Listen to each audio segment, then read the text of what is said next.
الحمد لله وكفى وسلام على عباده الذين اصطفى أما بعد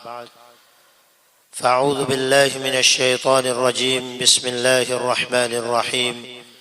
إن عدة الشهور عند الله 12 شهرا في كتاب الله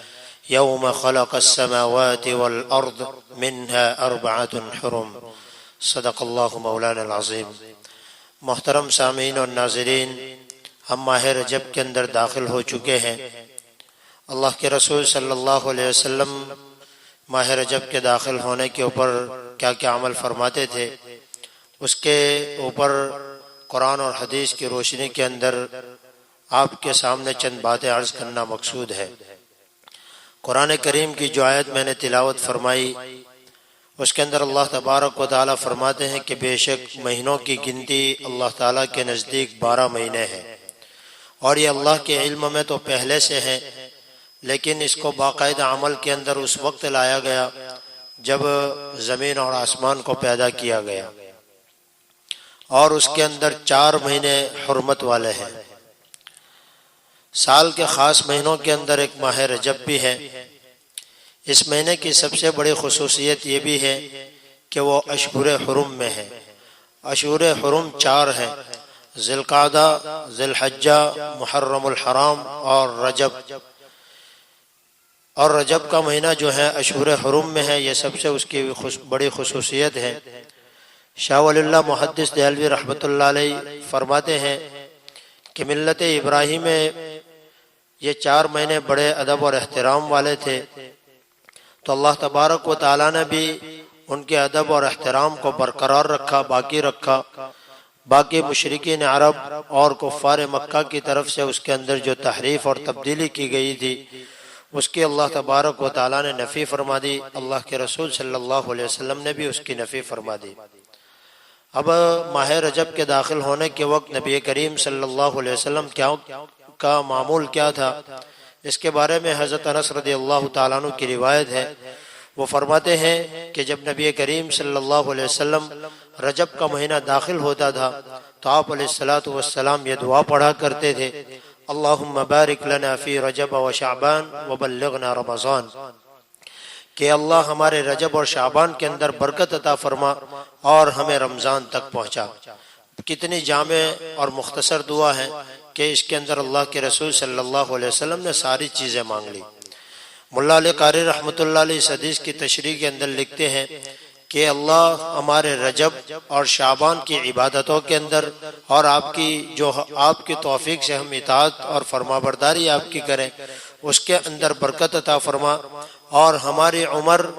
صحت و عافیت کے ساتھ اتنی لمبی کر دے اور اتنی لمبی عمر عطا فرما کہ ہم رمضان تک پہنچے، اور رمضان کے جو اعمال ہیں، نماز، روزہ، تراویح، تلاوت، زکوٰۃ وغیرہ، اس کے فیض اور برکات کو ہم حاصل کریں۔ ماہ رجب کے چاند کو دیکھ کر اللہ کے رسول صلی اللہ علیہ وسلم جس طرح دعا فرمایا کرتے تھے، اسی کے ساتھ ساتھ بعض روایات میں اس رات کے اندر دعا کی قبولیت کا بھی ذکر کیا گیا۔ چنانچہ مصنف عبد الرزاق کے اندر حضرت عبداللہ ابن عمر رضی اللہ تعالیٰ عنہ کا اثر نقل کیا گیا ہے کہ 5 راتیں ایسی ہیں جس کے اندر اللہ تبارک و تعالیٰ کسی بھی بندے کی دعا کو رد نہیں فرماتے۔ نمبر 1 جمعہ کی رات، نمبر 2 ماہ رجب کی پہلی رات، نمبر 3 15ویں شعبان کی رات جس کو ہم شب برات کہتے ہیں، نمبر 4 عید الفطر کی رات، نمبر 5 عید الاضحیٰ کی رات۔ ماہ رجب کے چاند دیکھنے کے ساتھ ساتھ یہ بھی بہت بڑی فضیلت ہمیں ملی ہے کہ اس رات کے اندر اللہ تبارک و تعالیٰ دعاؤں کو ضرور قبول فرماتے ہیں۔ اب رجب کے مہینے کے اندر کیا کیا کام کرنا ہے، احادیث کی روشنی کے اندر ہم جب دیکھتے ہیں تو اللہ کے رسول صلی اللہ علیہ وسلم کے معمولات عام دنوں کے اندر جو ہوتے تھے، وہ رجب کے مہینے داخل ہونے سے اللہ کے رسول صلی اللہ علیہ وسلم کی عبادات کے اندر، اللہ کی اطاعت و بندگی کے اندر اللہ کے رسول صلی اللہ علیہ وسلم کی زیادتی ہو جاتی تھی۔ یعنی آپ علیہ السلام جو عام دنوں کے اندر عبادات کرتے تھے، اس سے کہیں زیادہ رجب کے اندر اور شعبان کے اندر اپنی عبادتوں کے اندر زیادتی کر دیتے تھے۔ اکثر و بیشتر روزے بھی رکھا کرتے تھے۔ تو ہمیں بھی چاہیے کہ اللہ کے رسول صلی اللہ علیہ وسلم کی زندگی کے اندر اور آپ کے عمل سے ہمیں جو کچھ بھی ملتا ہے ہمیں اس کے اوپر عمل کرنے کی کوشش کرنی چاہیے۔ اس کے بالمقابل ماہ رجب کی جتنی بھی خرافات ہیں، جتنی بدعات ہیں، خاص طور پر 27 رجب کی آج کل بھی ہمارے عوام کے اندر بہت سارے عوام اس کی خصوصیت جانتے ہیں کہ اس رات کے اندر شب بیداری سے بہت سارا ثواب ملتا ہے، اور اس کے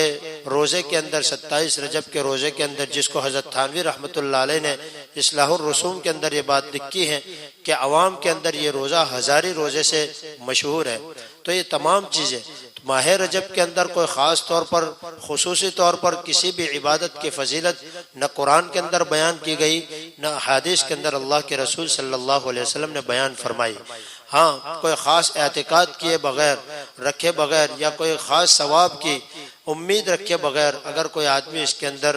اللہ کے رسول صلی اللہ علیہ وسلم کی اتباع کے اندر اگر روزے رکھتا ہے، اپنی عبادتوں کے اندر زیادتی کرتا ہے، اپنے آپ کو اللہ تبارک و تعالیٰ کے سامنے گر گرا کر اپنی گزری ہوئی زندگی جو گناہوں کے اندر گزری ہے اس سے توبہ کر کے بقیہ زندگی اللہ کے اطاعت و فرما برداری کے ساتھ گزارنے کا عہد کرتا ہے تو یہ چیزیں آدمی کر سکتا ہے، ورنہ کسی خاص طور پر کسی خاص عبادت کی کوئی فضیلت نہ قرآن کے اندر اللہ تبارک و تعالیٰ نے بیان فرمائی نہ حدیث کے اندر اللہ کے رسول صلی اللہ علیہ وسلم نے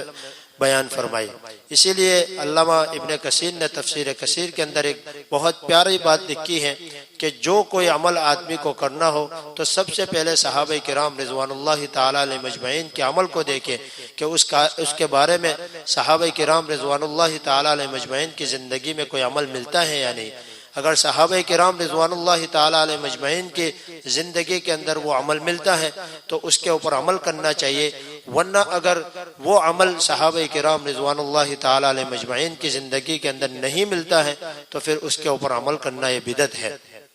تو ماہ رجب کی جتنی بھی خرافات ہیں، بدعات ہیں، وہ ہمیں علماء سے پوچھ کر اس سے بچنا چاہیے، اور جن چیزوں کو اللہ کے رسول صلی اللہ علیہ وسلم نے ہمیں کر کے بتلایا اور صحابہ کرام رضوان اللہ تعالیٰ علیہ مجمعین کی زندگی میں ہمیں ملتے ہیں اس کو ہمیں کرنا چاہیے،